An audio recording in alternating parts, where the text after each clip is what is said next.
다 같이 기도드리시겠습니다. 거룩하신 주님, 오늘도 저희를 주님을 예배하는 이 교회로 불러주시고 예배 가운데 주님의 말씀을 들려주시고 주님께서 주시는 은혜와 빛 가운데 저희와 함께 해주셔서 감사드립니다. 하나님, 저희가 주님 앞에 나아갈 때 저희의 있는 모습 그대로 주님 앞에 나아가기를 원합니다. 저희의 아픔과 저희의 죄와 저희의 부족함을 가지고 주님 앞에 나아갈 때 주님 저희를 있는 그대로 받아주시고 주님의 은혜로 오직 저희를 붙드사 저희를 새롭게 하여 주옵소서. 그러함으로 저희 가운데 참 평안함이 있게 하여 주시고 하나님이 주시는 그 깊으신 빛과 은혜를 저희 가운데 경험하게 하여 주옵소서. 하나님 또한 지난 한 주간 동안 저희 나라가 큰 위기 가운데 있었으나 주님께서 저희 나라를 다스리는 사람들의 마음을 지키사 저희 가운데 큰 위기를 지나가게 하여 주시니 감사합니다. 그러나 주님, 이 순간이 이 시간만으로 끝나지 않게 하여 주시고 참으로 저희가 참으로 위기 가운데 있음을 늘 항상 기도하며 먼저 믿는 자들이 나라와 나라를 다스리는 사람들을 위하여 깨어서 힘써 기도할 수 있도록 저희가 더욱더 하나님 앞에 나아가게 하여 주옵소서. 하나님, 특별히 지금 저희가 주님의 말씀을 듣는 가운데 마태복음과 계시록과 또 지난 야고보서의 말씀을 통하여서 저희가 이 세대를 살면서 어떻게 이 세대 가운데 인내함과 또 저희가 범치 말아야 될 것들과 특별히 저희가 깨어서 기도해야 될 것들에 대해서 말씀을 듣고 있습니다. 하나님, 저희가 참으로 인내하는 법을 알게 하여 주시고 하나님께 간구하는 법을 알게 해주시고 부족한 저희가 더욱더 하나님께 지혜를 간구하는 것을 알게 해주셔서 저희가 참으로 말씀을 드릴 때 하나님께서 원하시는 변화를 받아 새로운 사람으로 이 시대들을 살아갈 수 있도록 하나님 붙들어 주옵소서. 하나님, 특별히 오후 말씀 가운데 계시록의 말씀을 통하여서 교회에 전하여지는 말씀이 오늘 이 세대 가운데 저희 삶 가운데도 동일하게 전하여 주셔서 하나님, 모든 핍박과 유혹 가운데서 저희가 승리하게 하여 주시고 특별히 핍박을 받는 가운데서 저희가 승리하나 저희가 숨어서 저에게 몰래 찾아오는 유혹 가운데 범죄하지 아니할 수 있도록 저희가 더욱더 깨어있게 하옵소서. 하나님, 그리하여 저희가 늘 성령으로 충만하여 주님의 말씀으로 강건하게 거룩한 자로 이 세대를 살아가는 주님의 몸된 교회를 이루어 가게 하옵소서. 이 시간 말씀을 전하는 주의 사자에게 더욱더 성령으로 충만케 하여 주시고 말씀을 읽고 전하는 자와 말씀을 듣고 행하는 저희 성도들에게 주님의 큰 복이 있게 하옵소서. 주 예수 그리스도의 이름으로 기도드렸습니다. 아멘.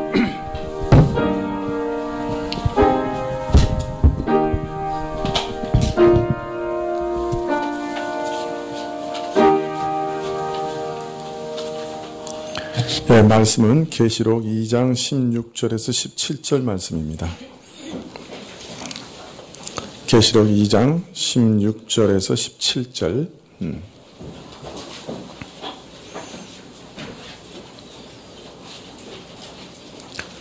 네, 교독하시죠. 16절에서 17절. 그러므로 회개하라. 그리하지 아니하면 내가 내게 속히 임하여 내 입의 검으로 그들과 싸우리라. 믿는 자는 성령이 교회에게 하신 말씀을 들으시도다. 이는 그에게 내가 감추었던 말을 주고 또 기도를 줄 터인데 그들 위에 새 이름을 등록하셨습니다. 받는 자 밖에는 그 이름을 알 사람이 없느니라. 아멘. 예, 저 윗도리 좀 벗어도 되겠습니까? 예, 고맙습니다.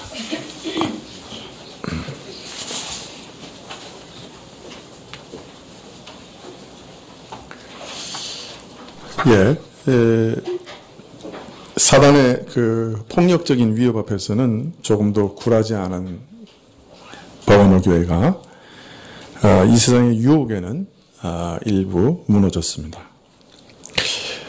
발람의 교훈, 니골라당의 교훈을 받아들인 것인데요. 사실 이러한 니골라당의 교훈은 우리 타락한 인간 본성에 매우 잘 맞았지요. 그래서 교회에서는 이것은 그냥 사소한 일이다 생각하고 슬며시 받아들였는데 그것이 나중에 보니 음행과 우상숭배라고 하는 가장 무서운 죄를 저지르는 일이 되고 말았던 것이죠. 그러나 사실 음행과 우상숭배는 이 세상에 접촉하고 살아가는 교회에서는 어디서나 볼 수 있는 현상이었습니다.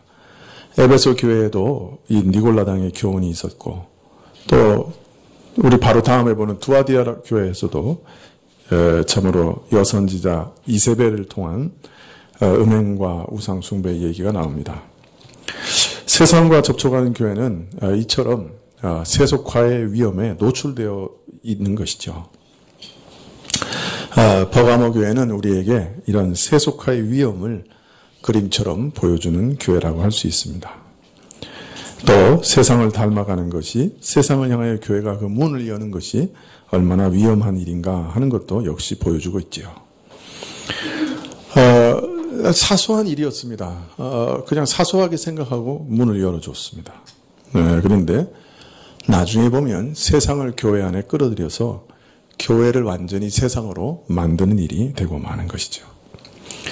저는 이처럼 위험한 세속화가 교회 일각에서 진행되고 있는 버가모 교회를 향해서 그리스도는 오늘 말씀에서 경고하고 있습니다. 2장 16절에 그러므로 회개하라.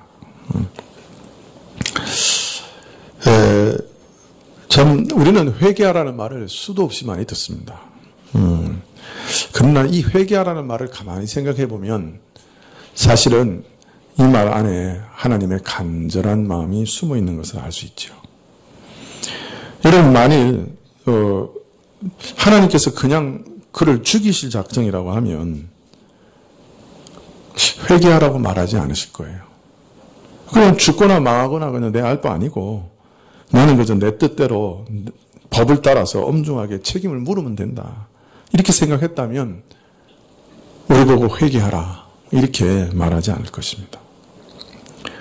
회개하라고 하는 말은 너는 망하지 말고 너는 살 길을 택하라. 죽지 말고 살아라. 그런 간절한 명령이시죠. 회개하라. 어떤 때는 참 기분 나쁘기도 하고 어떤 때는 귀찮기도 하고 하도 많이 들어서 무관심하기도 하고 그렇지만 회개하라 말씀하시는 것은 하나님의 긍휼과 자비와 사랑이지요. 여러분, 우리가 마음속에 내가 그래도 이거 회개해야 되는데 라고 생각이 드는 것은 정말 큰 은혜입니다. 물론 그런 생각이 들어서 회개할 수 있는 것 자체는 더 큰 은혜죠. 그러나 마음속에 내가 어떤 일을 저지르고 또 어떤 생각을 하고 어떻게 살아갈 때 마음속에 이거 회개해야 되는데 이런 생각이 드는 것은 정말 큰 은혜입니다. 성령께서 내 안에서 나를 인도하고 계시는 거죠. 아버지 하나님께서 참 그의 그 아버지 되신 마음으로, 부성이라고 그러죠. 그 아버지 된 마음으로 우리를 부르시는 음성이죠. 회개하라. 넌 살고 죽지 마라. 여러분, 어떤 일을 할 때, 이거 회개해야 되는데, 그런 생각이 드십니까? 그 참 큰 은혜입니다. 여러분, 그래서 아버지가 나를 부르시는 음성으로 들으시면 됩니다. 그때, 나 나중에 회개하지. 나중에 이게 죄를 좀 더 즐긴 다음에 나중에 회개하지. 그렇게 생각하지 마십시오. 아버지가 간절하게 찾고 나를 부르시는 겁니다. 그 탕자의 비유에 보면 아버지가 날마다 동구 밖에 나가서 탕자가 오는 것을 기다렸다 그럽니다. 모르겠어요. 하나님이 우리 같은 것들을 왜 그렇게 관심 가지시고 또 기다리시는지 모르겠어요. 오늘 아침 시편에 보면 참 저 하늘의 별들만 봐도 우리가 얼마나 먼지 같은 존재입니까? 그런데 하나님이 우리를 권고하시고 생각하신다는 건 참 신기한 거죠. 근데 그 하나님께서 우리를 자녀로 삼으시고 아들, 딸이라고 여기시고 내가 하나님 앞에서 범죄하고 하나님으로부터 멀어질 때 내 아들아 그렇게 하지 마라. 돌이켜라. 회개하라. 내 집으로 돌아와라. 그렇게 말하고 계시는 거예요. 그 초청은 정말 어마어마한 초청입니다. 여러분, 애를 낳는 게 쉬워요? 키우는 게 쉬워요? 내가 최근에 또 어디서 얘기했는데, 예? 낳는 게 쉬워요? 키우는 게 쉬워요? 낳는 게 쉽다. 둘 다 어렵다. 그 중에 진짜 어려운 거는 키우는 거죠. 예수님께서 우리를 위해서 십자가에서 죽으신 것, 그거 어려운 일이죠. 나 대신 지옥의 심판을 받는 것 참 어려운 일이죠. 그런데 나 자신을 봐도 그걸 믿고 신자가 됐는데 맨날 똑같은 짓 똑같이 되풀이하면서 그 되돌이표처럼 그 성화라고 하는 게 이루어지는지 안 이루어지는지도 모를 지경이에요. 맨날 똑같아. 그걸 또 참고 또 참고 또 참고. 내가 봐도 내가 만일 내가 하나님이면 나 같은 거는 그냥 탁 죽여가지고 그냥 처리해버릴 것 같아. 그냥 지옥 밑바닥에 탁 던져버릴 것 같아. 아이고, 너는 도저히 안 되겠다. 네 꼴을 보니 안 되겠다. 그러실 것 같아. 어찌 그렇게 참 하나님이 용서한다는 것을 또 최대한 악용해서 그 용서할 것을 믿고 범죄하잖아요. 참, 나 같으면 그냥, 나 같은 사람은 그냥 이렇게 탁 쳐내실 것 같아요. 그런데 그렇게 오래 참으시고 또 오래 참으시고. 이것은 애를 낳은 다음에 그 애를 맨날 쓰다듬고 먹이고 참 입히고 안 먹으려는 놈 그냥 숟가락 들고 쫓아다니고 그거하고 똑같아요.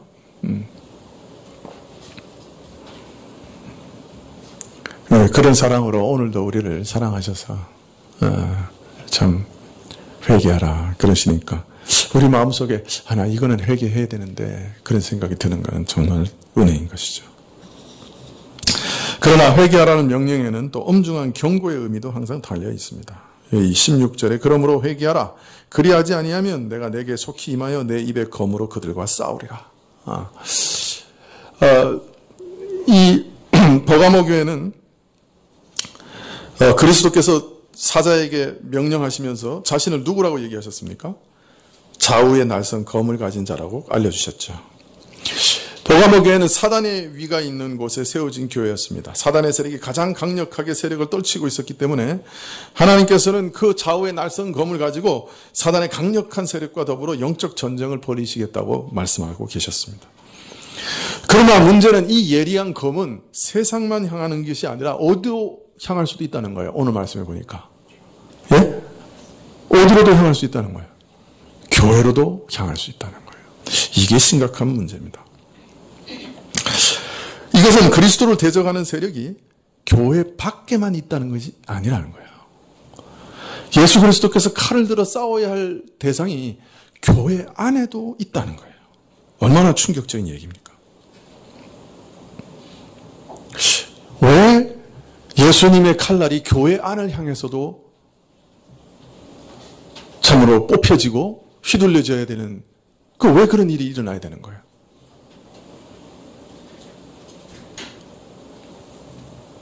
자기가 세우신 교회 아닙니까? 근데 왜 교회를 향해서 칼날을 세우십니까?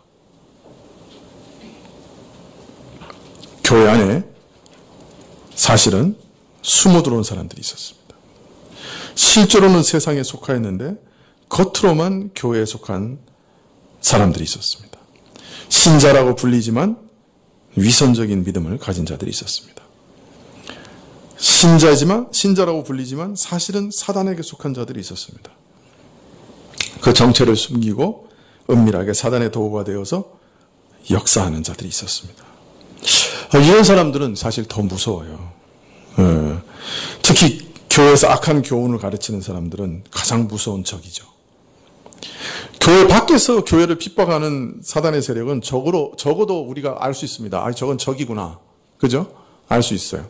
그런데 우리를 대적하는 세력이라는 것은 분명히 드러나지만 그래서 상대하기가 어떤 면에서는 수월합니다. 하지만 정체를 숨기고 교회 안에 숨어있는 세상 세력은 마치 한 형제처럼 행세하기 때문에, 마치 나를 위하는 것 같기 때문에, 마치 함께 신앙생활을 잘해보자는 것으로 비치기 때문에 더욱더 치명적인 해를 끼칠 수가 있습니다. 교회 안에서 은밀하게 교회를 뿌리부터 토대부터 허물어버리는 것이죠. 하나님의 말씀을 가지고 역사하는 성령님께서는 세상의 은밀한 것들, 화려하고 세련된 문화와 학문과 철학의 심오함과 종교의 신비 속에 정체를 숨기고 있는 악한 것들, 거짓과 죄악을 찔러 쪼개어서 거짓된 것들을 드러냅니다.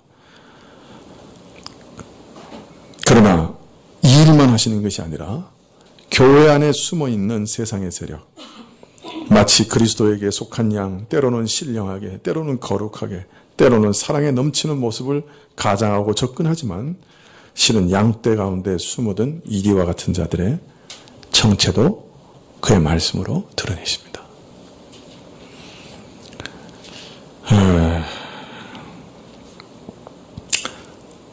참 오랫동안 한 교회에서 같이 하나님의 말씀을 배우고 듣고 사랑을 나누고 신앙생활을 함께 했는데 어느 순간 그 정체가 드러나는 걸 보니 다른 믿음을 가졌어요. 사람들의 영혼을 노력하는 일이라.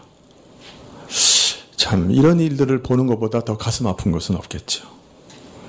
사실 목회하면서 이런 일만은 당하지 않게 해달라고 기도를 많이 했습니다. 그런데 이런 일이 초대교회부터 사실은 있어 왔던 일입니다. 그래서 어떤 면에서는 각오하지 않으면 안 되는 일이기도 하죠. 사도행전 20장 18절 이하에 보면 바울이 무서운 핍박을 예견하면서 예루살렘으로 올라가는 길이었습니다.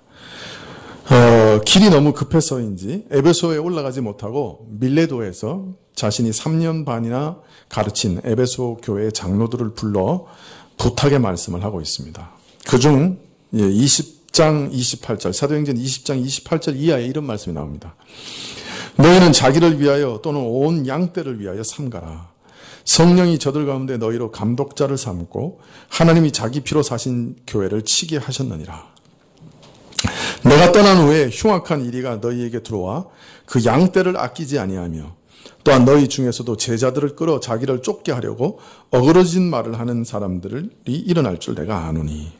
그러므로 너희가 일깨어 내가 3년이나 밤낮 쉬지 않고 눈물로 각 사람을 훈계하던 것을 기억하라. 지금 내가 너희를 주와 및 그 은혜의 말씀에 부탁하노니 그 말씀이 너희를 든든히 세우사 거룩히 하심을 입은 모든 자 가운데 기업이 있게 하시리라.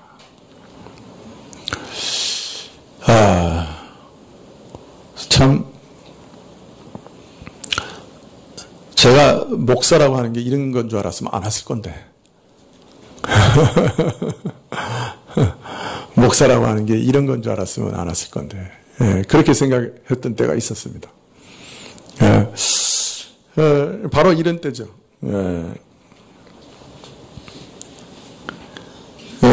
참 목회라고 하는 것은 어렵고 고통스러울 뿐 아니라 심지어는 위험하기도 합니다. 에베소 교회를 앞으로 맡아서 돌보게 될, 지금도 돌보고 있지만 앞으로도 돌보게 될 장로들이 앞으로 겪게 될 일들에 대해서 바울이 미리 지금 말씀하고 있는 것이죠.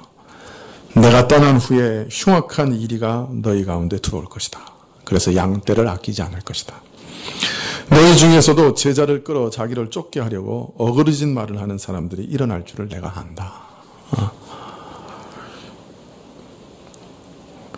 교회는 하나님께서 구원하신 성도들이 모여서 생명의 말씀을 서로 나누며 함께 사랑의 교제를 나누는 것이죠. 어떤 면에서 이 세상에서 가장 안전하고 평안하고 기쁨이 충만한 곳이어야만 합니다.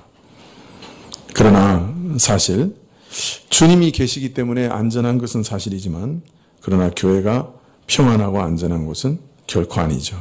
왜냐하면 지상교회는 여전히 오늘 아침에도 말씀드렸지만 전투하는 교회입니다. 교회의 대적은 교회 밖에도 있지만 교회 안에도 있습니다. 교회를 무너뜨리고 파괴하려고 하는 세력이 분명히 있습니다. 그렇기 때문에 이런 종류의 시험과 환난과 핍박이 끊이지 않죠. 목회자는 평안하고 참 손쉽게 그 양들을 돌아보는 것이 아니라 항상 이런 이리 때와 전쟁하면서 위험과 협박 가운데, 위협 가운데, 거짓 가운데, 험난한 상황 가운데 교회를 돌아봐야 합니다. 이제 바울이 떠나면 흉악한 이리 같은 자들이 에베소 교회에 침입할 것입니다. 그리고 양떼를 아끼지 않을 것이죠. 물어 뜯어 죽이고 상하게 할 것입니다. 근데 더욱 놀라운 것은 지금 바울의 권면을 바로 그런 일이 일어날 것이라고 하는 것을 알리고 있는 그 장로들 안에서도 그런 자들이 일어날 것이라 그래요. 자기를 쫓게 하기 위해서, 그리스도를 쫓게 하는 것이 아니라 자기를 쫓게 하기 위해서 어그러진 말을 하는 자가 일어날 것이라 그럽니다. 교회 안팎에서 교회를 무너뜨리는 세력이, 그 시도가 끊임없이 일어날 것이지만 참 그 중에도 교회 장로인데 그 사람들이 교회에서 엉뚱한 말을 가르치고 사람들을 자기에게 이끌어 가려고 거짓된 말을 가르친다는 거예요. 그리고 이런 세력들은 가장 우선적으로 어그러진 말을 통해서, 즉 진리의 말씀을 왜곡하고 엉뚱한 교훈을 가르치고 퍼뜨려서 교회를 파괴하려고 하는 것입니다. 여러분 한번 생각해 보십시오. 바울 사도 같은 대단한 사도가 3년 반이나 밤낮 없이 복음의 도리를 전했는데, 다 가르쳐 주었는데, 그래서 교회도 인정을 해서 그 사람을 장로로 세웠어요. 근데 그 가운데 엉뚱한 소리 하는 사람이 나온다는 거예요. 그것도 사람의 영혼을 노력하는 이리 같은 사람이 나온다는 거예요. 자, 이런 위험 앞에서 교회는 어떻게 해야 되는가? 사도행전 20장 31절에 보면, 그러므로 너희가 일깨워 내가 3년이나 밤낮 쉬지 않고 눈물로 각 사람을 훈계하던 것을 기억하라. 지금 내가 너희를 주와 그 은혜의 말씀에 부탁하노니 그 말씀이 너희를 든든히 세우사 거룩해 하심을 입은 모든 자 가운데 기업이 있게 하리라. 다른 것에 부탁할 수 없어요. 이미 주어진 사도들의 그 계시, 하나님의 말씀, 그것에 부탁할 수밖에 없다. 사실 그리스도께서 그의 칼로 싸우신다고 하는 것도 바로 그거예요. 성경 말씀, 그 기록된 계시로 싸우시는 거예요.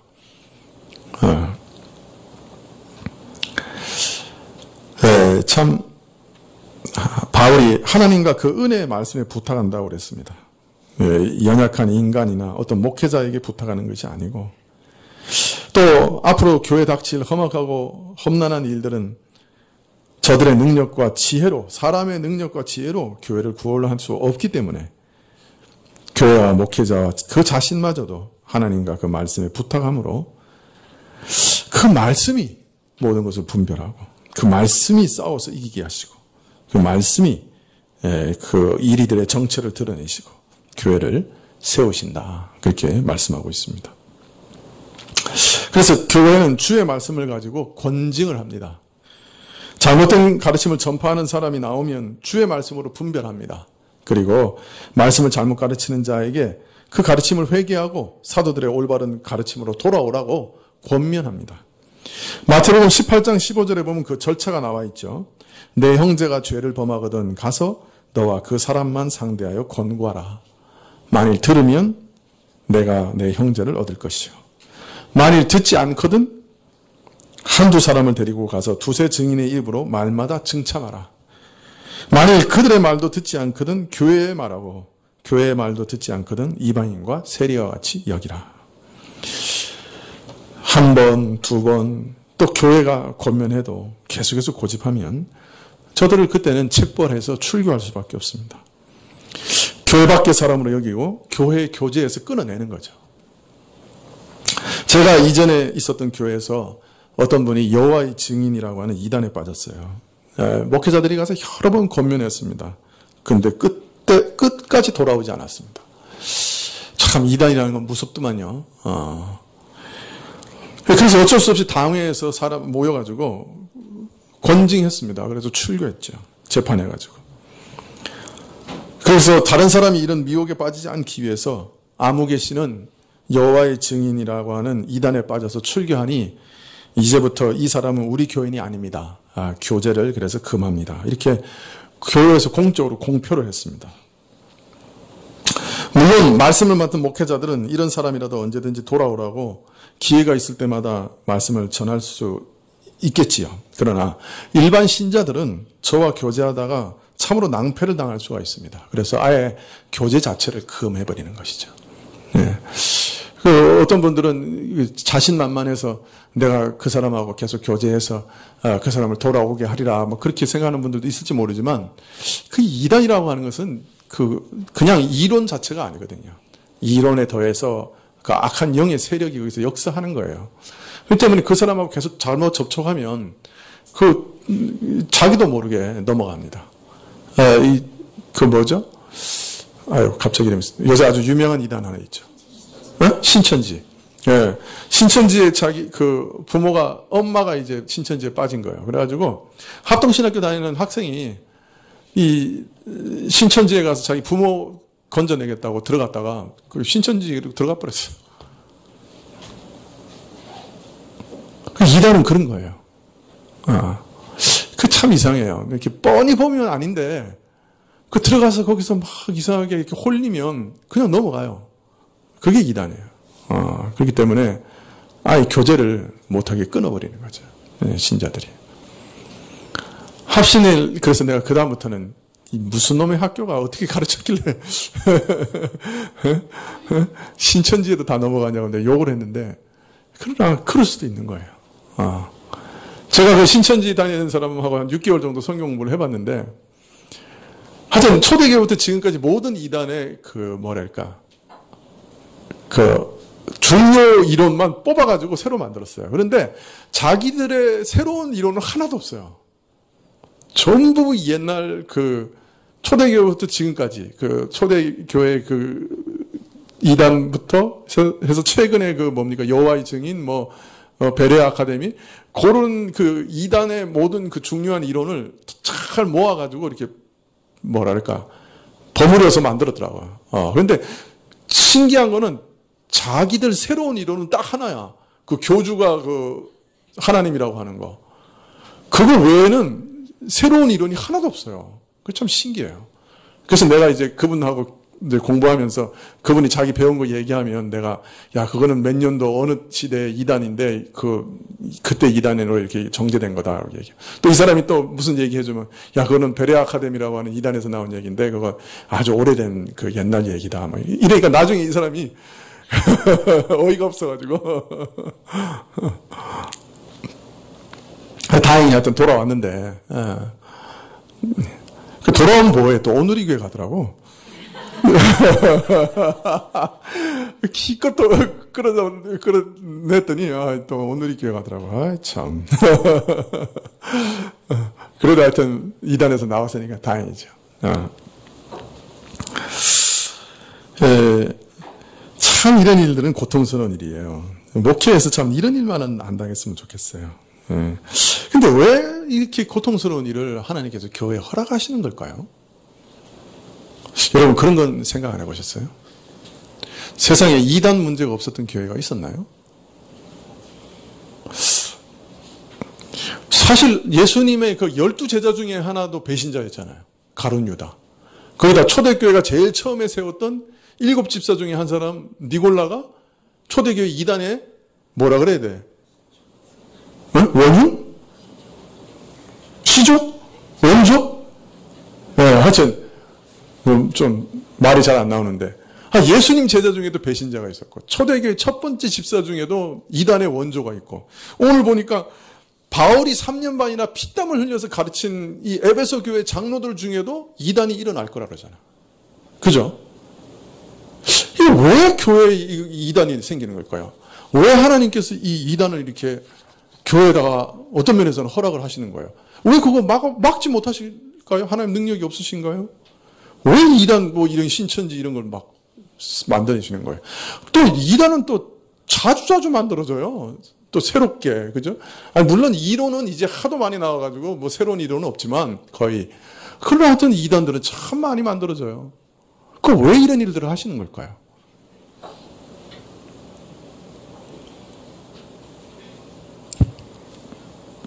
여러분, 여기 하나 비밀이 있습니다. 이 지상교회는요, 지금 어떤 일이 벌어지고 있냐면, 키질이라고 아세요? 네? 키 아세요? 네, 이게, 지금은 그렇게 안 하지만 옛날에는 탈곡한 다음에 그 껍데기하고 알곡하고 이렇게 같이 있으면 그 이제 처음에는 그 분리시키려고 뭐 동물들을 이렇게 밟히게 하거든요. 그 당나귀 같은 데 이렇게 밟아가지고 껍질하고 이제 알곡하고 이렇게 분리를 시켜요. 그 다음에 어떻게 하냐면 이렇게 생긴 키라고 하는 걸 가지고 바람에다 이렇게 날립니다. 그럼 어떻게 돼요? 알곡은 무거우니까 떨어지고 껍데기는 바람에 날려갑니다. 이 교회는요, 사실은 키질을 하는 곳이에요. 이 지상교회는. 자, 그 키질 하는데 뭐로 키질 하시냐? 그게 씨 뿌리는 자의 비유에 보면 나옵니다. 우리가 잘 알죠.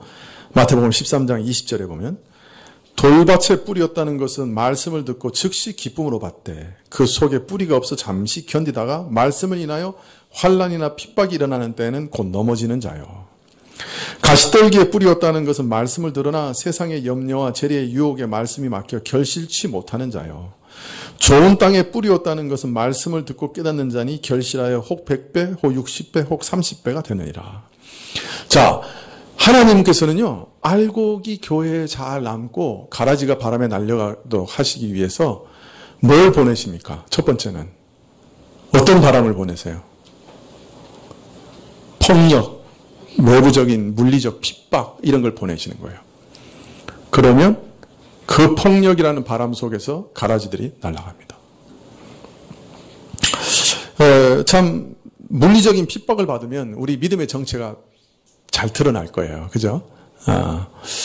오전에도 말씀드렸지만은 참 그 믿음 때문에 아주 직접적인 손해를 보고 재산을 뺏기고 막 참 감옥에 갇히고 이러면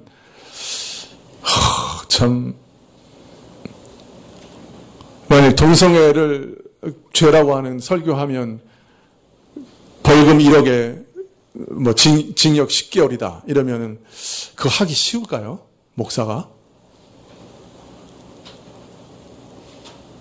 그죠? 그때 이제 그 믿음의 정체가 확 드러나겠죠. 그 전에 제가 은퇴하기를 바라고 있어요, 저는. 그 법이 나중에 통과돼가지고, 그 전에 저는 은퇴하고, 김영수 목사님은 고생하고, 이 심보도 참.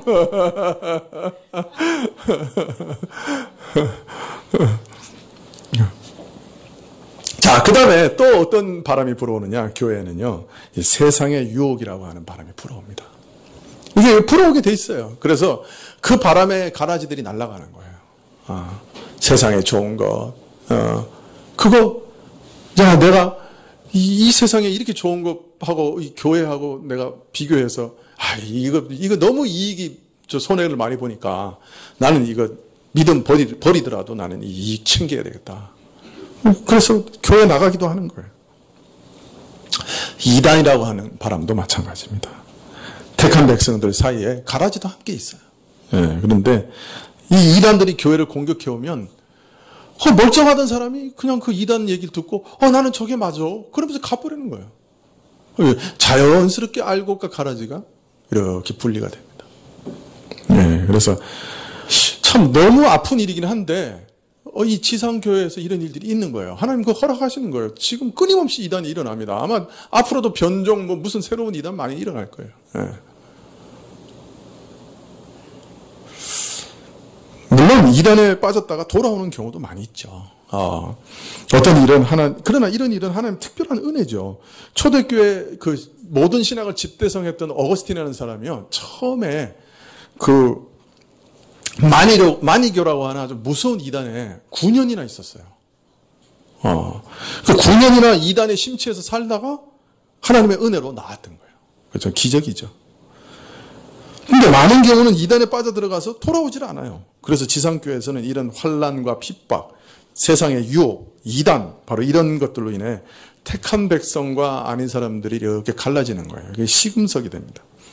물론 교회에서 가라지를 걸으시고 알곡을 남기시는 하나님의 최종적인 기질은 마지막 심판날에 있습니다. 그날 마지막에 있을 일입니다. 그러나 지상교회에서도 사실은 알곡과 가라지를 이렇게 갈라내십니다. 그런 일들을 하기 위해서 사실은 이렇게 이단을 허락하시는 거예요. 그래서 지상의 교회에서는 항상 이 핍박이라는 것이 남아 있습니다. 그리고 세상의 유혹이라는 것이 주어집니다. 정말 기가 막힌 유혹들이 주어집니다. 지금 한국교회는 북쪽은 핍박이라는 기질이 계속되는 거고요. 남쪽에서는 세상의 유혹이라는 기질이 계속되는 거예요. 거기 더해서 이단은 양쪽 다 있어요. 어디에도 있어요. 북한에도 이단이 있어요.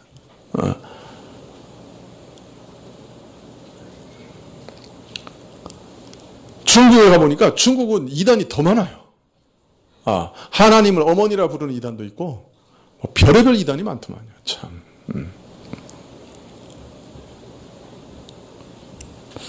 우리 같으면 왜 그런 일들을 교회 안에 허락하실까? 이 마음 아픈 일들을 왜 이렇게 허락하실까? 그렇게 생각하지만 사실은 하나님의 깊은 섭리가 거기 있는 거예요. 알곡과 가라지를 그런 일들을 통해서 이렇게 다 키질해 내시는 거예요. 알곡은 남고 가라지는 날아가는 거죠.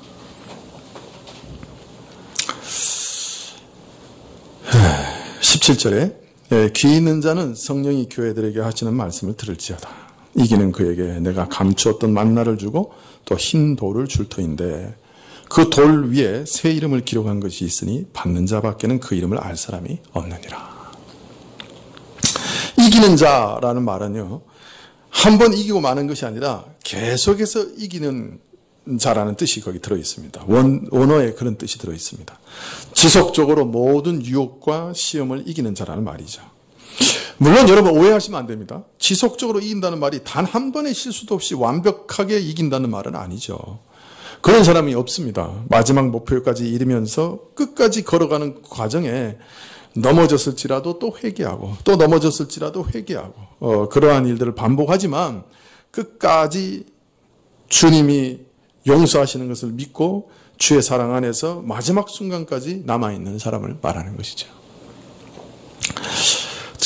죄를 잡아가면 저는 미쁘사 우리의 죄를 사하신다 하는 말씀을 참으로 믿고 그 어떤 실패를 했을지라도 또 회개하고 끝까지 견디는 자를 말하는 것이죠. 자, 그런데 회개를 통해 이기는 자는 바로 그 교회를 향해 내가 감추었던 만나를 주시겠다 이렇게 말합니다. 여러분 여기서 감추인 만나는 도대체 뭘까요? 제가 계시록을 강의하기 위해서 보통은 이제 한 3주 강의할 거를 이렇게 한 주간 열심히 이제 준비하거든요. 시간을 내서. 물론 이제 큰 틀은 이제 대강 준비됐지만 또 세세한 것들을 이렇게 준비하는데 제가 지금 책을 한 20권 정도 읽습니다. 그런데 그걸 다 읽고 하는데 거의 며칠이 걸립니다. 그런데 이 부분에 와서는 며칠이 아니라 정말 어마어마하게 시간이 들었어요. 그걸 다 설명을 드리려면 또 1시간 정도 또 필요하겠죠. 그렇게 다 생략하고 결론부터 말씀을 드리면 여러분 만나라고 하는 것은 언제 내렸어요? 출애굽할 때 내렸죠. 왜 내렸습니까? 예?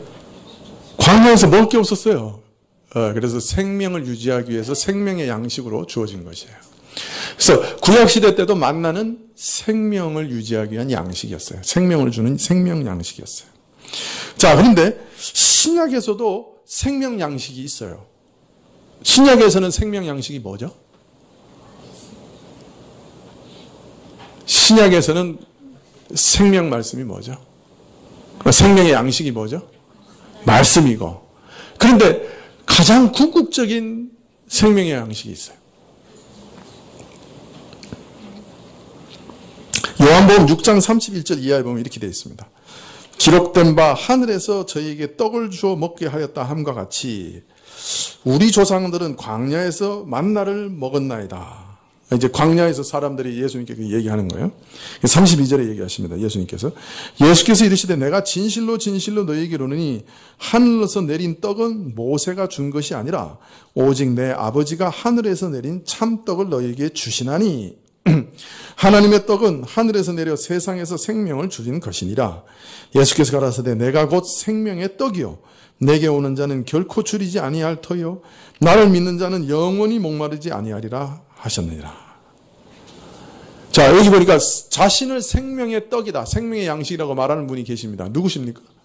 예수님이십니다. 네. 그래서 만나를 주신다. 그러면 그거는 예수님을 주신다는 얘기입니다. 자, 그런데 여기 한마디가 붙어 있어요. 뭐라고 돼 있어요? 감추인 만나를 주신다. 그 왜 예수님을 주시는 것이 감추인 거죠? 왜 감추인 만나죠?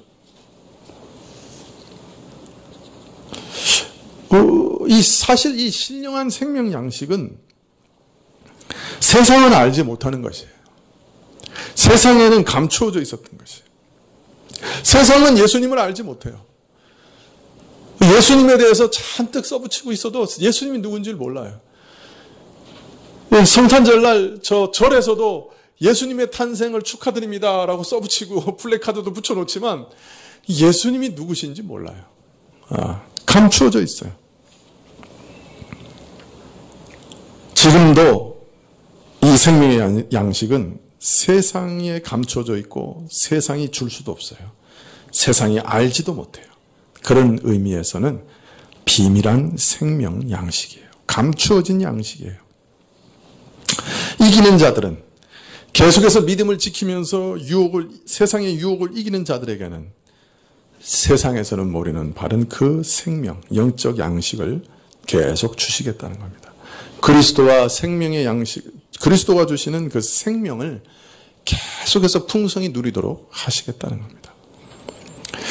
그리고 그 생명은, 그리스도가 우리에게 주시는 그 생명은 받은 사람만 어떤 면에서 압니다. 그 신비로움을 압니다.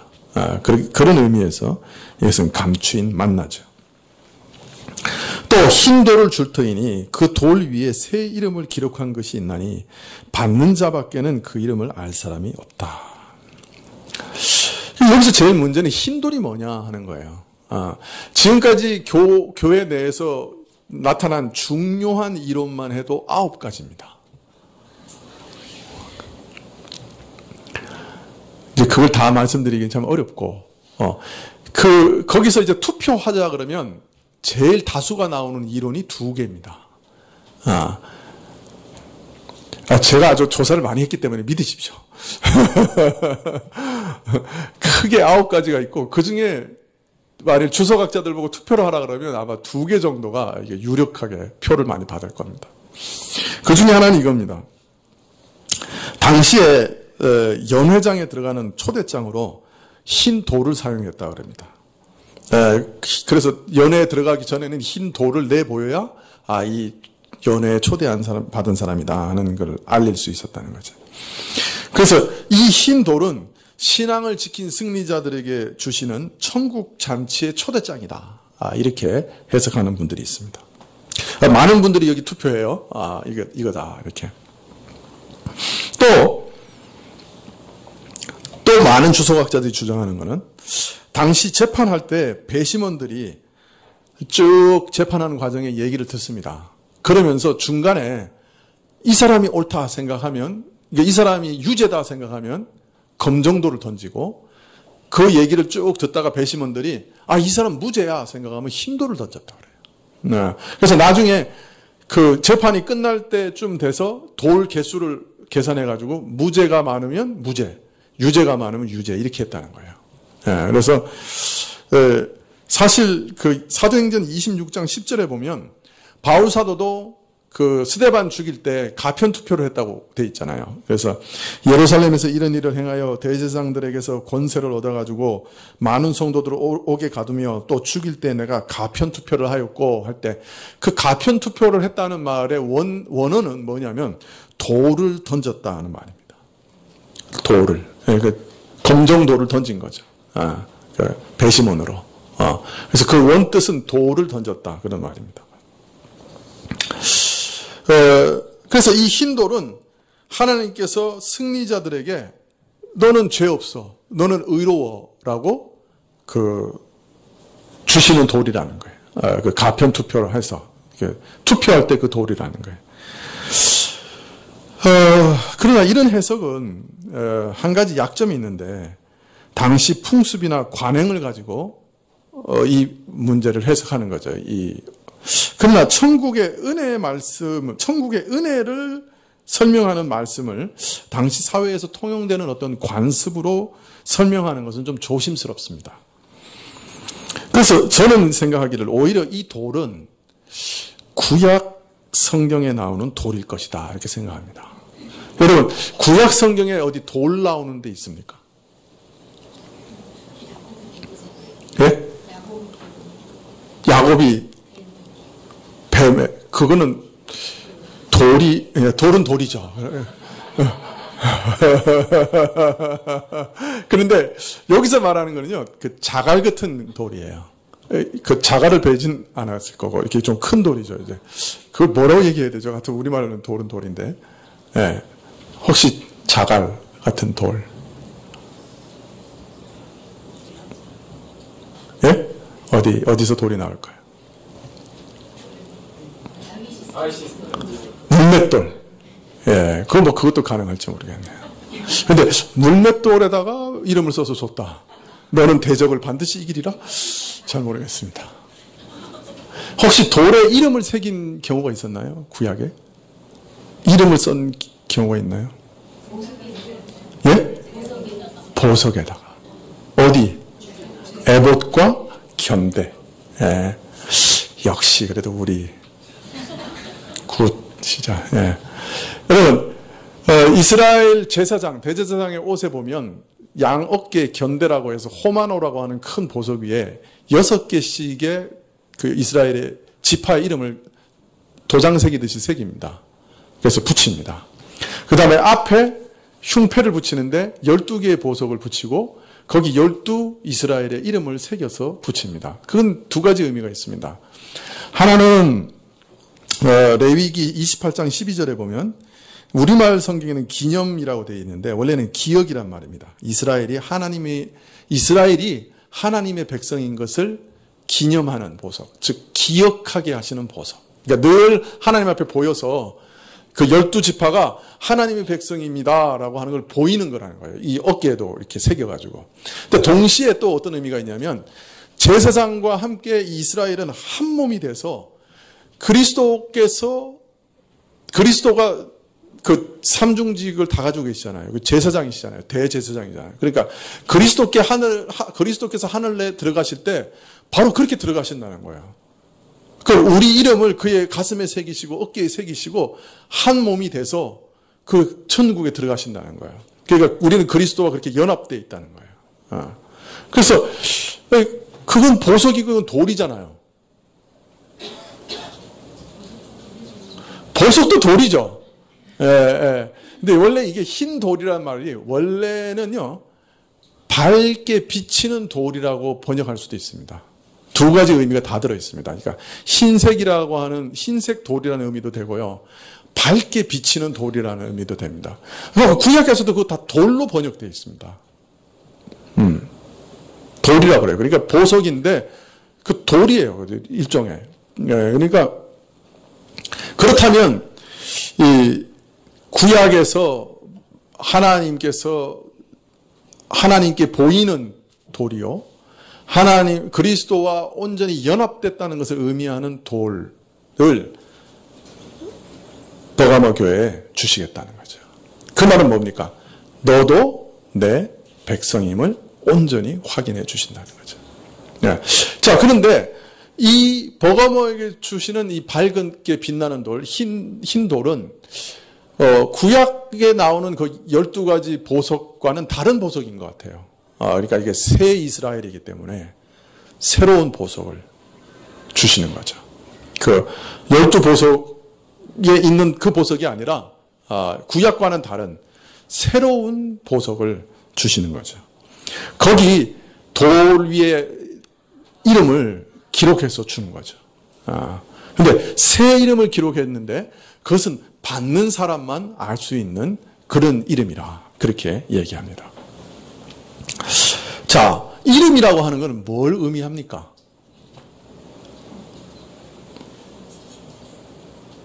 그 신분을 얘기하고 그 사람 자신을 얘기하고 그죠?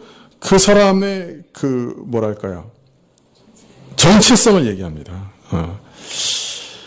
그러니까 이 새로운 흰 돌, 새로운 그 백성이라고 하는 그 표시에다가 새로운 정체성을 기록하고 계시다. 그러니까 새로운 사람의 이름을 기록하고 있다. 새로운 사람으로 기록하고 있다는 거예요. 그리스도가 주시는 새로운 신분, 자녀의 고귀한 신분, 참 희고 환히 밝게 빛나는 정결하고 거룩한 신분, 믿음 안에서 시작된 성결의 변화의 신비, 세상은 알 도리가 없는 새로운 신분이요, 새로운 이름인 것이죠.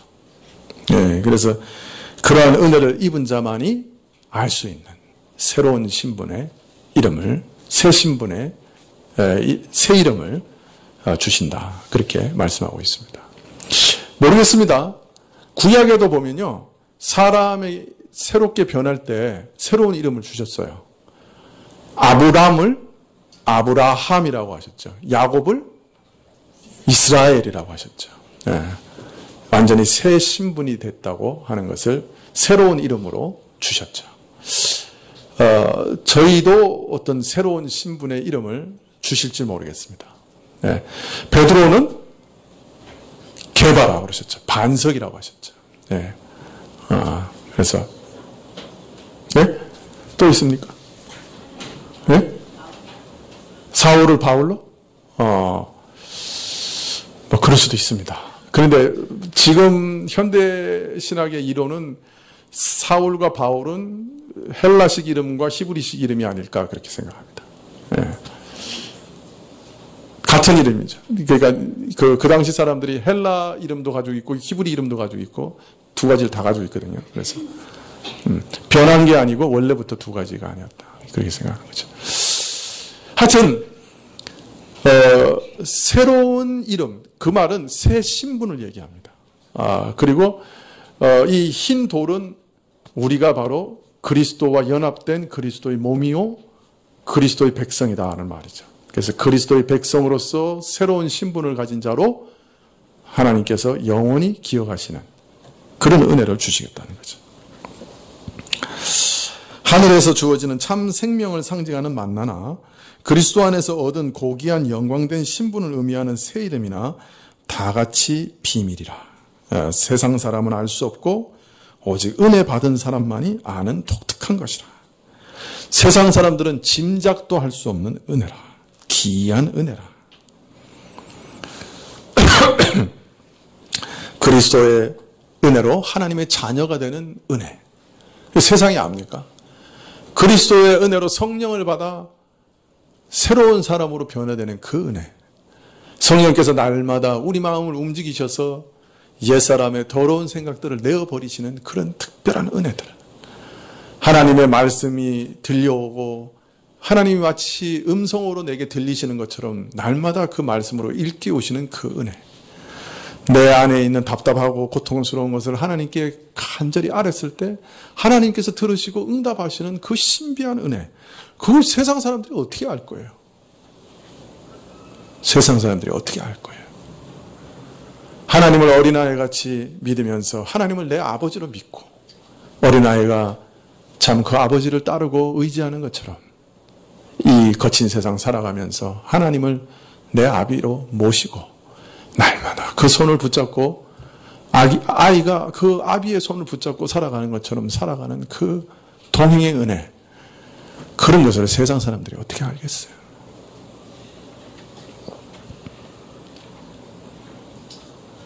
이기는 자에게는, 죽기까지 믿음을 지키는 자에게는 넘어졌다가도 다시 회개하여 돌이킨 다음 주를 따라 끝까지 그 길을 함께 걸어가는 사람들에게는 이런 은혜가 주어질 것이라.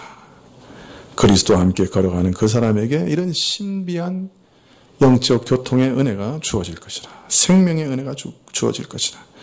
기이하고 귀중한 영광스러운 변화의 은혜가 주어질 것이다.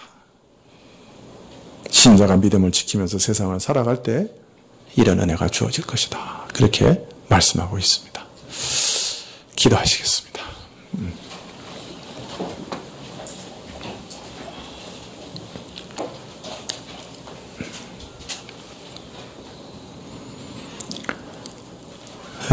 참 이 지상교회 안에 늘 영적인 싸움이 있고 심지어는 알곡과 가라지가 구별되는 아픔도 있다고 하시니 참 두렵습니다.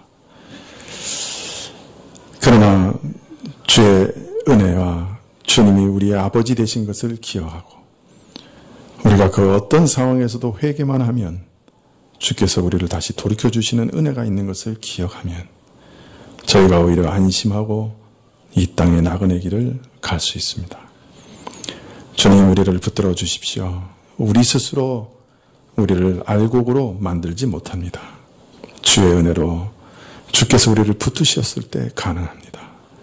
저희가 이 모든 시련들, 핍박과 유혹과 이단의 모든 바람을 잘 이기고 마지막에 주의 나라의 알곡으로 드러나게 하시기를 간절히 기도합니다. 우리 모두를 그런 은혜 주시기를 간절히 기도합니다. 예수님의 이름으로 기도합니다. 아멘.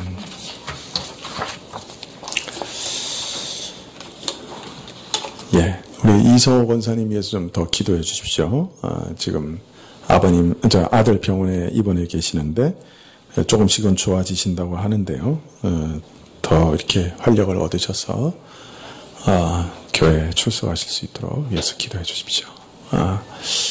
우리 재수하는 청년들 위해서 기도해 주세요.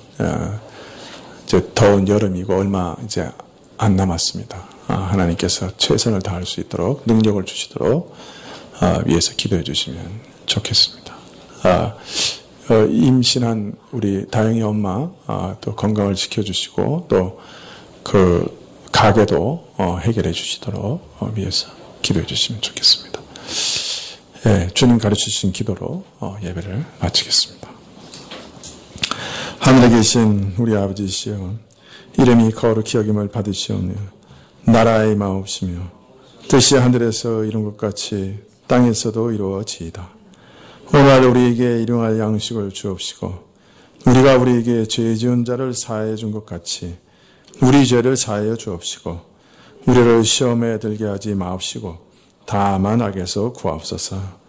대개 나라와 권세와 영광이 아버지께